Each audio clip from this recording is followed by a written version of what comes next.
നിലവിലുള്ള കാലാവസ്ഥയേക്കാൾ ക്രമാതീതമായ രീതിയിൽ വർദ്ധിച്ച അളവിലുള്ള ചൂടാണ് അനുഭവപ്പെട്ടുകൊണ്ടിരിക്കുന്നത്. ഇപ്പോൾ ഈ ചൂട് കൂടുന്നതിനനുസരിച്ച് തണുപ്പിനുണ്ടാകുന്നൊരു വ്യത്യാസത്തിന് പുറമെ ആർദ്രത, അന്തരീക്ഷത്തിൻ്റെ ഹ്യൂമിഡിറ്റിയിൽ വ്യത്യാസം ഉണ്ടാകുന്നുണ്ട്. അപ്പോൾ ഹ്യൂമിഡിറ്റിയിൽ വ്യത്യാസം ഉണ്ടാകുമ്പോൾ ആളുകൾക്ക് അത് ക്ഷീണമുണ്ടാക്കും. നേരത്തെ ഈ ചൂടെല്ലാം കൂടി അബ്സോർബ് ചെയ്തിരുന്നത് നമ്മുടെ ഇവിടുത്തെ വൃക്ഷലതാദികളും മരങ്ങളും പിന്നെ അങ്ങനത്തെ സംവിധാനം ഇതെല്ലാം കോൺക്രീറ്റ് കാടുകളായി മാറി. മഴക്കാലം ഭയങ്കര മഴക്കാലമായിരിക്കും. അത് കഴിഞ്ഞാലോ വരൾച്ചയായിരിക്കും.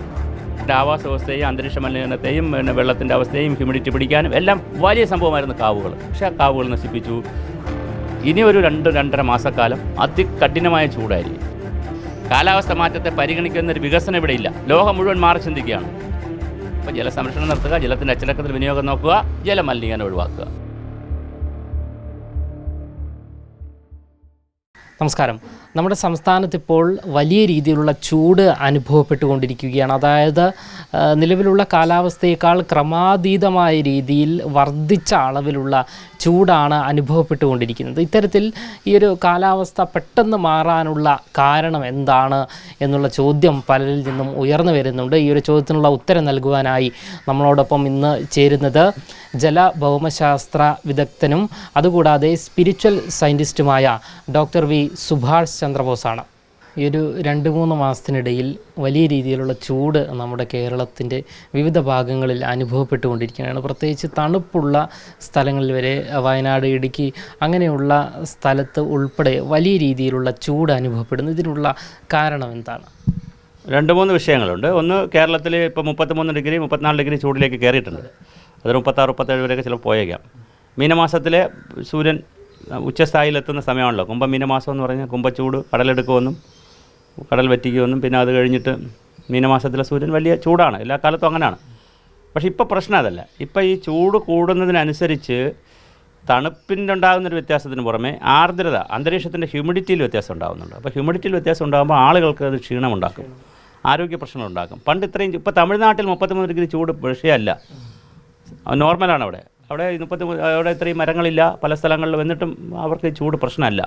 പക്ഷേ നമുക്ക് സംബന്ധിച്ചിടത്തോളം ഹ്യൂമിഡിറ്റി കൂടുതലാണ് ഇവിടെ. അപ്പോൾ ഹ്യൂമിഡിറ്റി ഒരുപാട് നിൽക്കുന്നത് കൊണ്ട് നമുക്ക് വലിയ പ്രശ്നമാണ്. നേരത്തെ ഈ ചൂടെല്ലാം കൂടി അബ്സോർബ് ചെയ്തിരുന്നത് നമ്മുടെ ഇവിടുത്തെ വൃക്ഷലതാദികളും മരങ്ങളും പിന്നെ അങ്ങനത്തെ സംവിധാനം ഇതെല്ലാം കോൺക്രീറ്റ് കാടുകളായി മാറി. കംപ്ലീറ്റ് സ്ഥലത്തും ടാറും കോൺക്രീറ്റും വലിയ പ്രശ്നമാണ്. ഇത് രണ്ടും ചൂട് ഒരുപാട് സമയം എടുത്തു വയ്ക്കും, പതുക്കെ റിലീസ് ചെയ്യുള്ളൂ. സിമൻറ്റിൻ്റെയൊക്കെ ഇപ്പോൾ ഗ്ലോബലൈസേഷൻ, ആഗോളതാപനം, ഭൂമിക്ക് ചൂട് കൂടുന്നു പറയുമ്പോൾ 5% ഡയറക്റ്റ് ചൂട് കൂട്ടുന്നത് സിമൻറ്റാണ്. അപ്പോൾ സിമൻറ്റിൻ്റെ ഏറ്റവും വലിയൊരു ദോഷം എന്തെന്ന് വെച്ചാൽ അത് ചൂട് എടുത്ത് വയ്ക്കും, പതുക്കെ റിലീസ് ചെയ്യുള്ളൂ. എടുത്ത് വയ്ക്കുന്നതിനേക്കാൾ വളരെ പതുക്കെ റിലീസ് ചെയ്യുള്ളൂ. അതുകൊണ്ടാണ് നമ്മൾ പിന്നെ വീട് ഇപ്പോൾ ഓടിട്ട വീട്ടിലാണെങ്കിൽ സന്ധ്യയായി കഴിഞ്ഞാൽ, നല്ല ചൂട് കാലത്തും സന്ധ്യയായി കഴിഞ്ഞാൽ തണുപ്പ് വരും. പക്ഷേ ടെറസ് വീട്ടിലാണെങ്കിൽ രാത്രി കുറേ കഴിഞ്ഞിട്ടേ നമുക്ക് തണുപ്പ് കിട്ടുള്ളൂ. മൊത്തം ചൂടും റിലീസായി പോകണം. അപ്പോൾ ആ ഒരു പ്രശ്നമുണ്ട്. അപ്പോൾ അതുകൊണ്ട് കേരളത്തിൽ ഗൗരവമായ ലോകത്താകെ കാലാവസ്ഥ മാറ്റം ഉണ്ടാകുന്നു. അത് നമ്മൾ കാണുന്നതാണ്. ഭൂമിക്ക് ചൂട് കൂടുന്നു, അന്തരീക്ഷത്തിൻ്റെ താപനില ഉയരുന്നു, കാർബൺ ഡൈ ഓക്സൈഡിൻ്റെ അളവ് കൂടുതൽ വരുന്നു, 2 ഡിഗ്രി കൂടുതൽ 1.5 ഡിഗ്രി കൂടുതൽ ചൂട് ചൂട് പിന്നെ ഭൂമിയാകെ കൂടുന്നുണ്ട്. അപ്പം ഗ്ലോബൽ പ്രശ്നമുണ്ട് നമുക്ക്. പക്ഷേ നമ്മളുടെ ക്ലൈമറ്റും ഉണ്ട്, സൂക്ഷ്മ കാലാവസ്ഥയാണ്. നമ്മളത് മനസ്സിലാക്കണം. പലപ്പോഴും നമ്മുടെ സാങ്കേതിക വിദഗ്ധരാവട്ടെ, ശാസ്ത്രജ്ഞരാവട്ടെ, ഈ രംഗത്ത് IMD അടക്കമുള്ള ആളുകൾ എപ്പോഴും ഈ സ്ഥൂല കാലാവസ്ഥയെ വെച്ചിട്ടാണ് കളിക്കുന്നത്. കടലിൻ്റെ കാലാവസ്ഥ മാറ്റവും, കടലിലുണ്ടാകുന്ന ചക്രവാതം, അതുപോലെ പിന്നെ സൈക്ലോൺ, ആൻറ്റി സൈക്ലോൺ, ഇതിൻ്റെ പുറത്താണ് ഈ കളി അത്രയും നടക്കുന്നത്. ബംഗാൾ ഉൾക്കടലായിരുന്നു ഏറ്റവും കൂടുതൽ ചൂടായിക്കൊണ്ടിരുന്നത്. ബംഗാൾ ഉൾക്കടലിൻ്റെ ചൂടിനനുസരിച്ചാണ് നമുക്ക് മഴ കിട്ടിക്കൊണ്ടിരുന്നത്. പക്ഷേ ഇന്ത്യൻ മഹാസമുദ്രം നന്നായിട്ട് ചൂടാവുന്നുണ്ട്, പസഫിക് ഓഷൻ ചൂടാവുന്നുണ്ട്. 120 ദിവസം നമുക്ക് കിട്ടിക്കൊണ്ടിരുന്ന മഴയുടെ സീസൺ മാറുന്നുണ്ട്. ഏകദേശം 20-30 ദിവസം മാത്രമേ കടൽ ചൂടാവ് ഉണ്ടായിരുന്നുള്ളൂ. ഹോട്ട് ചൂടാവും, വളരെ അതികഠിനമായി. പക്ഷേ ഇപ്പോൾ അതിൻ്റെ ദിവസം മാറി ഒരു 100-120 ദിവസം ചൂടാവ് വേണം. ചൂടാവുന്നതനുസരിച്ച് എന്ത് കൂടും? നീരാവി കൂടും. നീരാവി കൂടുന്നതനുസരിച്ച് മഴ കൂടും. മഴ കൂടുമെന്ന് പറഞ്ഞപ്പോൾ ഒരു പ്രശ്നമുണ്ട്. പിന്നെ കണ്ടിന്യൂസ് മഴയാണെങ്കിൽ നമുക്ക് എന്താ പറയുക, വളരെ പിന്നെ എല്ലാ ദിവസവും ഇപ്പോൾ ഇംഗ്ലണ്ടിലേക്ക് പോലെ തുടർച്ചയായി മഴ കിട്ടും. കുറച്ച് മഴ തുടർച്ച കിട്ടുകയാണെങ്കിൽ കുഴപ്പമില്ല. ഇത് മഴക്കാലം ഭയങ്കര മഴക്കാലമായിരിക്കും. വെള്ളപ്പൊക്കം, പ്രളയം, വേണ്ട ബഹളമായിരിക്കും. അത് കഴിഞ്ഞാലോ കൃത്യമായ വരൾച്ചയായിരിക്കും. അപ്പോൾ ഇപ്പോൾ നമ്മളെ കുളങ്ങളിൽ വെള്ളം വറ്റി തുടങ്ങി, കിണറുകളിൽ വറ്റി തുടങ്ങി, നദികളിനിപ്പോൾ വലിയ പ്രശ്നമാണ്. കാരണം കേരളത്തിലെ വാട്ടർ അതോറിറ്റിയുടെ കുടിവെള്ള പദ്ധതി മുഴുവൻ ഏതിലാണ് പോകുന്നത്? നമ്മുടെ ഇതിൽ നിന്ന്, നദികളിൽ നിന്ന് എടുക്കണം. ഉപരിതല മറ്റ് വടക്കേന്ത്യയിലാണെങ്കിൽ കൂടുതൽ എടുക്കുന്നത് ഭൂഗർഭ ജലമാണ്, നമ്മളെടുക്കുന്നത് ഉപരിതല ജലമാണ്. അപ്പോൾ ഉപ്പുവെള്ളം കയറും. ഇപ്പോൾ വാമനപുരം നദിയിലൊക്കെ തുടങ്ങാറായി, പണി തുടങ്ങി. വാമനപുരം, ഭാരതപ്പുഴ, പമ്പ എല്ലായിടത്തും ഇത് തുടങ്ങിയിട്ടുണ്ട്. അപ്പോൾ ഉപ്പുവെള്ളം കയറുക, അന്തരീക്ഷത്തിൻ്റെ താപനില കൂടുക, താപനിലയല്ല ശരിക്കും കൂടുന്നത്, ആർദ്രത കൂടും, ഹ്യൂമിഡിറ്റി കൂടും. അപ്പോൾ നമുക്ക് ഭയങ്കര വേർപ്പായി, ചൂട് ഇവിടെ നിൽക്കുകയായിരിക്കും. തണുപ്പ് സമയത്തും ഇവിടെ അന്തരീക്ഷത്തിൽ എന്താ നിൽക്കും, ചൂട് നിൽക്കും. അപ്പോൾ അങ്ങനെ വലിയ ചൂടിലേക്കാണ് നമ്മൾ പോയിക്കൊണ്ടിരിക്കുന്നത്. പിന്നെ പല കാരണങ്ങൾ ഞാൻ പറഞ്ഞു വന്ന സൂക്ഷ്മ കാലാവസ്ഥയുണ്ട് ഒരു പ്രദേശത്തിൻ്റെ. ആ പ്രദേശത്തിൻ്റെ ഉയരം, അവിടെ നിൽക്കുന്ന മരങ്ങളുടെ അവസ്ഥ, ഇതെല്ലാം ചേർത്തിട്ടാണ് സൂക്ഷ്മ കാലാവസ്ഥ വരുന്നത്. നമ്മൾ മലയാളികൾ മനസ്സിലാക്കേണ്ട വളരെ ഗൗരവമായൊരു ഭൂമിശാസ്ത്രം എന്താണെന്ന് വെച്ചാൽ, നമ്മൾ ഭൂമധ്യരേഖയ്ക്ക് അടുത്ത് കിടക്കുന്ന സ്ഥലമാണ്. 8 ഡിഗ്രി മുതൽ 10 ഡിഗ്രിക്കകത്താണ് കേരളവും ഭാരതവും കിടക്കുന്നത്. അപ്പോൾ ഈ 10 ഡിഗ്രിക്കകത്ത് കിടക്കുന്നതെന്ന് പറഞ്ഞാൽ നല്ല ചൂടായിരിക്കും, ഇവിടെ ഡയറക്റ്റ് ചൂടായിരിക്കും. അപ്പോൾ ഇത്രയും ചൂടുണ്ടായിട്ട് നമ്മൾ കുറച്ച് ഇതിനെ അതിജീവിച്ച് പൊയ്ക്കൊണ്ടിരുന്നത് ഈ കടലും കൂടെ ഉള്ളതുകൊണ്ടാണ്. ഒരു വശത്ത് കടലുണ്ട്, മറുവശത്ത് പിന്നെ പശ്ചിമഘട്ട മലനിരയുണ്ട്. ഇത് രണ്ടും ഉള്ളതുകൊണ്ടാണ് നമ്മൾ അഡ്ജസ്റ്റ് ചെയ്ത് പൊയ്ക്കൊണ്ടിരിക്കുന്നത്. കാരണം ഈ ചൂട് കൂടുന്നതിനനുസരിച്ച് കടലിലെ വെള്ളം നീരാവിയാവും, അത് മേൽപോട്ട് കൂടുതലായി ഉയരും, അത് സഞ്ചരിക്കും, കുറച്ച് ദൂരം തിരശ്ചീന ദിശ ലംബദിശ സഞ്ചരിക്കും, പിന്നെ തിരശ്ചീന ദിശയിലോട്ട് പോകും.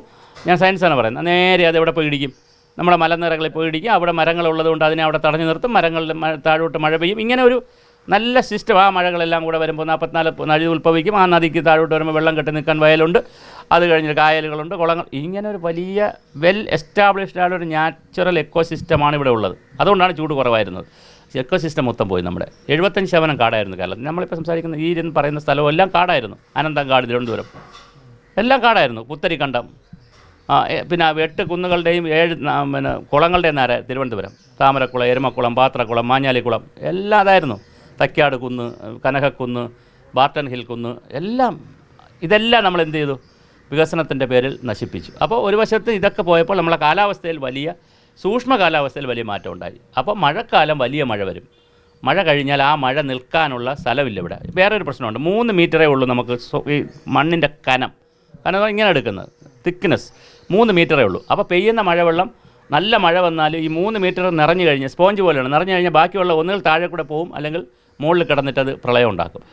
അപ്പോൾ 3 മീറ്റർ കരുതി വയ്ക്കാൻ പറ്റുള്ളൂ ഒരു സമയം. അപ്പോൾ ഒരുപാട് വെള്ളം വന്നതുകൊണ്ടും കാര്യമില്ല, അത് പോവും. മഴക്കാലത്ത് തന്നെ അത് നഷ്ടപ്പെടും നമുക്ക്. മഴക്കാലം നഷ്ടപ്പെട്ട് കഴിഞ്ഞാൽ വീണ്ടും വേനലാകുമ്പോൾ എന്ത് ചെയ്യും, വലിയ പ്രശ്നം വരും. ഇതിനെ തടഞ്ഞു നിർത്തിയതായിരുന്നു ഇവിടുത്തെ ചെടികൾ, മരങ്ങൾ, കുളങ്ങൾ. ഒരു 10 സെൻറ്റ് വയലുണ്ടെങ്കിൽ 1,60,000 ലിറ്റർ മഴവെള്ളമാണ് 10 സെൻറ്റ് വയലിൽ നിൽക്കുന്നത്. കാവുകൾ നന്നായി കുളങ്ങളെയും ആ പ്രദേശത്തിൻ്റെ ആവാസ വ്യവസ്ഥയെയും അന്തരീക്ഷ മലിനീകരണത്തെയും പിന്നെ വെള്ളത്തിൻ്റെ അവസ്ഥയും ഹ്യൂമിഡിറ്റി പിടിക്കാനും എല്ലാം വലിയ സംഭവമായിരുന്നു കാവുകൾ. പക്ഷേ ആ കാവുകൾ നശിപ്പിച്ചു, വ്യാപകം. പിന്നെ നമ്മൾ റോഡ് പണിയുന്നു. നിങ്ങൾ വിമാനത്താവളം, സിംഗപ്പൂർ വിമാനത്താവളം, സാങ്കി വിമാനത്താവളം അടിച്ചു നോക്കൂ, നെറ്റിലടിച്ചാൽ മതി, വേറെ ഒന്നും പോകണ്ടല്ലോ, അങ്ങ് പോകണ്ട. ഞാനവിടെ പോരുന്ന സ്ഥലമാണ്. മനോഹരമായ രീതിയിൽ എയർപോർട്ട് പോലും ഗ്രീൻ എയർപോർട്ടാണ് അവിടെ, നല്ല മനോഹരമാണ്. റോഡുകളൊക്കെ ഗ്രീൻ റോഡാണ്. മലേഷ്യ വഴിയൊക്കെ നമ്മൾ റോഡേ കൂടെ ടൂറിസ്റ്റ് ബസ്സിൽ സഞ്ചരിക്കുമ്പോൾ വ്യാപകമായ റോഡ് പണി നടക്കുന്നുണ്ട്. പക്ഷേ റോഡ് പണിക്ക് ഒരു ബഫർ സോൺ ഇട്ടിട്ടുണ്ട്. ആ ബഫർ സോണിൽ എന്ത് പണിയാണ്, മരങ്ങളും കൂടി വെച്ച് പിടിപ്പിച്ച് പോവുകയാണ്. അപ്പോൾ 2-3 വർഷം കഴിയുമ്പോൾ നല്ല രസമായിരിക്കും. ഒരുപാട് പൊക്കത്തിൽ പോകുന്ന മരമല്ല, പക്ഷേ എങ്കിലും നല്ല കൂളിംഗ് ആയിരിക്കും റോഡിന്. പക്ഷേ നമ്മളിവിടെ നോക്കൂ, തിരുവനന്തപുരം സ്മാർട്ട് സിറ്റിയിൽ തന്നെ നിങ്ങളൊരു പഠനം തന്നെ നടത്തേണ്ടത്. എന്തുമാത്രം മരങ്ങളാണ് മുറിച്ച് തള്ളിയത്. യാതൊരു ഉപദ്രവമില്ലാത്ത മരങ്ങളും ഇതിൻ്റെ പേരിൽ മുറിച്ച് തള്ളിയിട്ടുണ്ട്. നാഷണൽ ഹൈവേയുടെ പേരിൽ വ്യാപകമായി മരങ്ങൾ മുറിച്ച് തള്ളുകയാണ്. എന്തുകൊണ്ട് മരങ്ങൾ മുറിച്ച് തള്ളുമ്പോൾ ഒരു 5 മീറ്ററോ 4 മീറ്ററോ അല്ലെങ്കിൽ 3 മീറ്ററോ 2 മീറ്റർ ആയിക്കോട്ടെ, ചെറിയ ചെടികൾ വയ്ക്കാനുള്ള ബഫർ സോണുകൾ നമുക്ക് ഇടാൻ പറ്റുന്നില്ല. അപ്പോൾ ഗ്രീൻ റോഡുകൾ ഉണ്ടാക്കുന്നില്ല, അതിൻ്റെ പ്രശ്നങ്ങളുണ്ട്. പിന്നെ അങ്ങനെ ഒരു സൂക്ഷ്മ കാലാവസ്ഥ, ഇവിടുത്തെ സൂക്ഷ്മ കാലാവസ്ഥയിൽ ശക്തമായ ചൂടാണ് വരുന്നത്. പിന്നെ നമ്മൾ വയൽ നികത്തുന്നതും മലയിടിക്കുന്നതും കുന്നിടിക്കുന്നതും ഇതെല്ലാം കൊണ്ട് ഇവിടുത്തെ കാലാവസ്ഥയിൽ വലിയ മാറ്റം വന്നിട്ടുണ്ട്. അപ്പോൾ അതുകൊണ്ട് തന്നെ മഴയിൽ മാറ്റം വരുന്നു, ദിനങ്ങളിൽ മാറ്റം വരുന്നു. അതുകൊണ്ടൊക്കെയാണ് കാടെന്ന ആവാസ വ്യവസ്ഥയ്ക്ക് പ്രശ്നം വന്നത്. നമ്മളിപ്പോൾ ചൂട് വരുമ്പോൾ ശ്രദ്ധിച്ച് നോക്കൂ, കാട്ടിൽ നിന്ന് കാട്ടാനകൾ ഒരുപാട് പുറത്തിറങ്ങുന്നു, പന്നികൾ ഇറങ്ങുന്നു, കുരങ്ങിറങ്ങുന്നു, കടുവ ഇറങ്ങുന്നു, പുലി ഇറങ്ങുന്നു, പുലി ഇറങ്ങുന്നു. ആരെല്ലാമാണ് കാട്ടിൽ നിന്ന് നാട്ടിലേക്ക് വരുന്നത്? ഇതെല്ലാം ആ ആവാസ വ്യവസ്ഥയ്ക്ക് വരുന്ന ബുദ്ധിമുട്ടാണ്. അവിടെ വെള്ളം കിട്ടാനില്ല. ഈ വേനൽ വരുമ്പോൾ അതിനകത്ത് വെള്ളമില്ല. വെള്ളമില്ലാതെ വരുമ്പോൾ അവരെന്ത് ചെയ്യും? പുറത്തോട്ട് വരുമ്പോൾ നദിയിലും വെള്ളമില്ല. പണ്ട് കാലത്തുള്ള ഗുണം എന്തായിരുന്നു? കാട്ടിൽ വെള്ളം കുറയുമ്പോൾ അത് നടന്ന് നദിയിൽ ഇറങ്ങുമ്പോൾ അവിടെ എന്തുണ്ട്? കുളം അല്ല വെള്ളമുണ്ട്. അത് കുടിച്ചിട്ട് അതും കയറിപ്പോവും. ഇപ്പുറത്തെ കരയിൽ വരത്തില്ല.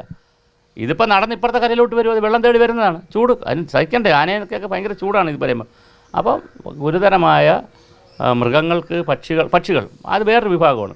വെള്ളം കിട്ടാത്തൊരവസ്ഥ. പക്ഷികൾ, മൃഗങ്ങൾ, പിന്നെ മനുഷ്യർ, എല്ലാവർക്കും. പിന്നെ അതുപോലെ തന്നെ നമ്മുടെ നിയമങ്ങൾ, അതൊക്കെ ആലോചിച്ചാൽ വളരെ തമാശയാണ്. 11 മണിക്ക് 3 മണിക്ക് ശേഷം 11 മണിക്ക് 3 മണിക്കും ഇടയ്ക്ക് റോഡിൽ ഇറങ്ങാൻ പാടില്ലെന്ന് ഒരു നിയമം ഉണ്ടാക്കി വെച്ചിട്ടുണ്ട് ഈ ഡിസാസ്റ്റർ മാനേജർ.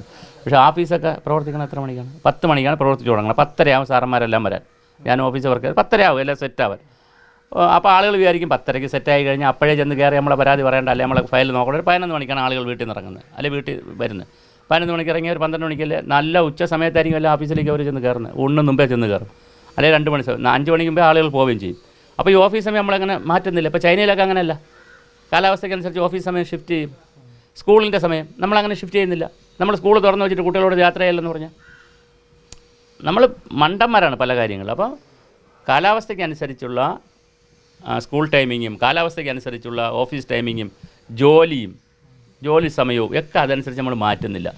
അപ്പോൾ അതുകൊണ്ട് തന്നെ ധാരാളമായ പുതിയ അസുഖങ്ങൾ വരുന്നു, കുടിവെള്ളത്തിന് ക്ഷാമം വരുന്നു, കൃഷിക്ക് ആവശ്യമായ വെള്ളം കിട്ടുന്നില്ല, മൃഗങ്ങൾക്കും പക്ഷികൾക്കും ആവശ്യമുള്ള വെള്ളം കിട്ടുന്നില്ല. അപ്പോൾ ഇനി ഒരു 2-2.5 മാസക്കാലം അതികഠിനമായ ചൂടായിരിക്കും. അപ്പോൾ അതിനനുസരിച്ച് 2 കാര്യങ്ങളോട് ചെയ്യണമെന്ന് പറഞ്ഞാൽ അവസാനിപ്പിക്കുക. ഒന്ന്, കൃത്യമായി ഒരു തുള്ളി വെള്ളം പോലും മലിനപ്പെടുത്തരുത്. കാരണം ഇപ്പോൾ സംഭവിക്കുന്നതെന്ന് പറഞ്ഞാൽ ഇരുമ്പിൻ്റെ അംശം കൂടുതലായിരിക്കും കിണറ്റിൽ. വെള്ളം കുറഞ്ഞാൽ ഇരുമ്പിൻ്റെ അംശം കൂടും. അപ്പോൾ ഓവർ പമ്പിങ് ചെയ്യരുത്. ഇപ്പോൾ ഓവർ പമ്പിങ് ചെയ്താൽ ഇരുമ്പായിരിക്കും പിന്നെ അടിച്ച് കയറുന്നത്. അതുപോലെ തന്നെ അപ്പം നേരത്തെ വീട്ടമ്മമാർ ഈ വീഡിയോ കാണുകയാണെങ്കിൽ ശ്രദ്ധിക്കണം. നേരത്തെ ഒരു പ്രാവശ്യം പമ്പ് ചെയ്യുമെങ്കിൽ ഇപ്പോൾ 2, 3, 4 പ്രാവശ്യമായിട്ട് പമ്പ് ചെയ്യുക. ചെറിയ കറണ്ടിൻ്റെ വ്യത്യാസം വരുമായിരിക്കും, എന്നാലും നമുക്ക് മറ്റ് ദോഷങ്ങൾ വരത്തില്ല. ഇത് ഒറ്റ കിടക്കുന്ന വെള്ളം സ്റ്റക്ക് ചെയ്ത് അടിച്ചു കഴിഞ്ഞാൽ പെട്ടെന്ന് അതിനകത്ത് ഇരുമ്പ് കയറി ഈ ഇതടിച്ച് പോകും, മോട്ടറെല്ലാം അടിച്ച് പോയി കൺഫ്യൂഷൻ ഉണ്ടാകും. അപ്പോൾ അതുകൊണ്ട് മോട്ടർ അടിക്കുന്നത് 2-3 പ്രാവശ്യമാക്കുക. വെള്ളത്തിന് പിന്നെ ഗാർഡനിങ് ചെയ്യുന്നത് അതിരാവിലെ ചെയ്യുക. വൈകുന്നേരം 8 മണി കഴിഞ്ഞാൽ ചെയ്യരുത് ഗാർഡനിങ് ഒന്നും. കാറ് കഴുകില്ല, അതെല്ലാം അതിരാവിലെ ആലോചിക്കണം ഹോളിഡേയ്സിലേക്ക്. അല്ലെങ്കിൽ സന്ധ്യയ്ക്ക് ശേഷം ആലോചിക്കണം, 6 മണിക്ക് ശേഷം ആലോചിക്കണം. പിന്നെ വീട്ടിൽ മീറ്ററെല്ലാം റെഡിയാക്കി വയ്ക്കുക, ഈ വാട്ടർ മീറ്റർ, പൈപ്പ് ലൈനെല്ലാം റെഡിയാക്കുക. അപ്പോൾ നമുക്ക് അങ്ങനെ വീട്ടിലൊരു നല്ല അച്ചടക്കം, വെള്ളത്തിൻ്റെ ഉപയോഗത്തിൽ കൃത്യമായ അച്ചടക്കം കൊണ്ടുവരണം. അത് അത്യാവശ്യമുള്ള കാര്യം. രണ്ടാമത് കൊണ്ടുവരേണ്ടത് മലിനപ്പെടുത്തരുത്, ഒരു കാരണവശാലും മലിനപ്പെടുത്തരുത്, പുഴകൾ, തോടുകളും. പിന്നെ ഇടയ്ക്ക് മഴയുണ്ട്. മലയാളിയുടെ ഏറ്റവും വലിയൊരു ഭാഗ്യം എന്ന് പറഞ്ഞാൽ ഇടയ്ക്ക് എന്ത് കിട്ടും? മഴ കിട്ടുന്നുണ്ട്. അതൊരു വലിയ ഭാഗ്യമാണ് നമുക്ക്. അപ്പോൾ കിട്ടുന്ന ആ വേനൽ മഴയെ 10% വേനൽ മഴയുണ്ടല്ലോ നമുക്ക്. ആ വേനൽ മഴയെ മഴക്കുഴികളെടുക്കുക, കല്ലുകയാൾ നിൽക്കുക, രാമച്ചമച്ച് പിടിപ്പിക്കുക, കിണറ്റിലേക്ക് റീചാർജ് ചെയ്യുക. കിണറ്റിലേക്ക് നമുക്ക് റീചാർജ് ചെയ്യാം, നന്നായിട്ട് റീചാർജ് ചെയ്യുക, മഴവെള്ള സംഭരണികൾ പണിയുക. ഇങ്ങനെ തുടങ്ങിയ നിരവധി കാര്യങ്ങൾ എന്ത് ചെയ്യാൻ പറ്റും? നമുക്ക് ആളുകൾക്ക് ചെയ്യാൻ പറ്റും. അപ്പോൾ അത്തരം കാര്യങ്ങളും ചെയ്യുക. അപ്പോൾ ജലസംരക്ഷണം നടത്തുക, ജലത്തിൻ്റെ അച്ചടക്കത്തിൽ വിനിയോഗം നോക്കുക, ജലമലിനീകരണം ഒഴിവാക്കുക. ഈ സമ്പത്ത് കാലത്ത് നമുക്ക് നന്നായിട്ട് കുളിക്കാം, ബാത്ത് ടബിലൊക്കെ. വേനൽക്കാലത്ത് കുറച്ച് ബക്കറ്റിൽ കുളിക്കണം. സമ്പത്ത് കാലത്ത് നമുക്ക് ലാവിഷായിട്ട് പല്ല് കഴിക്കാം. വേനൽക്കാലം ആകുമ്പോൾ നമ്മൾ പണമില്ലല്ലോ എന്ന് പറയുമ്പോൾ നമ്മൾ വെള്ളം ഇല്ലല്ലോ. അപ്പോൾ ആ കാലത്ത് എല്ലാവരും കൂടി നമ്മൾ ഒരു തുള്ളി വെള്ളം ഒരു സെക്കൻഡിൽ ഒരാൾ നഷ്ടപ്പെടുത്തിയാൽ ശുദ്ധജലം 44 ലിറ്റർ വെള്ളമാണ് ഒരു വർഷം പോകുന്നത്. അതൊന്ന് ശ്രദ്ധിക്കുക, വെള്ളം പിടിക്കുക. ഒരു ചോദ്യം കൂടെ ചോദിച്ച് അവസാനിപ്പിക്കാം. ഈ നിലവിലുള്ള കാലാവസ്ഥയിൽ നിന്നും ക്രമാതീതമായി വീണ്ടും വരുന്ന ആളുകളിൽ കാലാവസ്ഥയിൽ വ്യതിയാനം സംഭവിക്കാൻ സാധ്യതയുണ്ടോ? 100% സാധ്യതയുണ്ട്. 100% എന്ന് പറഞ്ഞാൽ, കാരണം അങ്ങനെ ഈ കാലാവസ്ഥയെ കൂടി നിശ്ചയിക്കുന്ന, കാലാവസ്ഥ മാറ്റത്തെ കൂടി പരിഗണിക്കുന്ന ഒരു രാഷ്ട്രീയം ഇവിടെ ഇല്ല. കാലാവസ്ഥ മാറ്റത്തെ പരിഗണിക്കുന്ന ഒരു വികസനം ഇവിടെ ഇല്ല. ലോകം മുഴുവൻ മാറി ചിന്തിക്കുകയാണ്. കാലാവസ്ഥ പൊളിറ്റിക്സ് വന്നിട്ടുണ്ട്, ക്ലൈമാറ്റ് പൊളിറ്റിക്സ് വന്നിട്ടുണ്ട് ലോകത്ത്. അതായത് ക്ലൈമാറ്റ് ചേഞ്ചിനെയും കൂടി പരിഗണിക്കുന്ന രാഷ്ട്രീയം വന്നിട്ടുണ്ട്. നമ്മളതിലേക്ക് പോയിട്ടില്ല. അപ്പോൾ വരുന്ന കാലങ്ങൾ മുഴുവൻ ഇനി എന്തിൻ്റെ കാലമാണ്? പ്രതിസന്ധികളുടെ കാലമാണ്. ഒന്നുകിൽ ചൂടുകാലം, അല്ലെങ്കിൽ പ്രളയകാലം, ദുരിതകാലമാണ് വരാൻ. മുഴുവൻ അതാണ് വരിക്കുന്നത്. ഞാൻ പറയുമ്പോൾ കേരളത്തിൽ തന്നെ കൊച്ചിക്ക് എന്തിനും വലിയ ആയുസില്ല. കുട്ടനാട് വലിയ ആയുസുള്ള സ്ഥലമല്ല. ശംഖുമുഖം, തീരദേശങ്ങൾ വലിയ ആയുസില്ല. അത് ഒരു 100 വർഷം പോലും 50 വർഷം പോലും ആയുസുണ്ടാകത്തില്ല. അപ്പോൾ ആ തരത്തിൽ വളരെ കൃത്യമായി നമ്മുടെ കാലാവസ്ഥ മാറിക്കൊണ്ടിരിക്കുന്നു. ഇപ്പോൾ വയനാട് വലിയ വരൾച്ചയാണ് അവിടെ ഉണ്ടാകുന്നത്. പല 30 മാവുകൾ പൂക്കുന്നില്ല. മത്തി കേരളത്തിലില്ല. കണിക്കൊന്ന കാലം മാറി പൂക്കുന്നു. പിന്നെ പാല് കുറയുന്നു, പ്രത്യുൽപാദനം കുറയുന്നു പശുക്കളുടെ. ഒരുപാട് കൺഫ്യൂഷനാണ്. അപ്പം ക്ലൈമാറ്റ് ചേഞ്ച് എന്ന് പറയുന്നത് അമലിൻ്റെ ചോദ്യം വളരെ കൃത്യമാണ്. ഇനി അങ്ങോട്ടുള്ള കാലം ഇത് ശ്രദ്ധിക്കാതെ പോയാൽ വലിയ ദുരന്തമാണ് വരാനിരിക്കുന്നത്. മനുഷ്യരെ സംബന്ധിച്ചിടത്തോളം വലിയ വലിയ അസുഖങ്ങളുമാണ് വരാനിരിക്കുന്നത്. ഒരു വശത്ത് അസുഖങ്ങൾ വരുന്നു, മറുവശത്ത് സിസ്റ്റം കംപ്ലീറ്റ് കൊളാപ്സ് ആവുന്ന രീതിയിൽ തന്നെയാണ് കാലാവസ്ഥ മാറ്റം പോയിക്കൊണ്ടിരിക്കുന്നത്.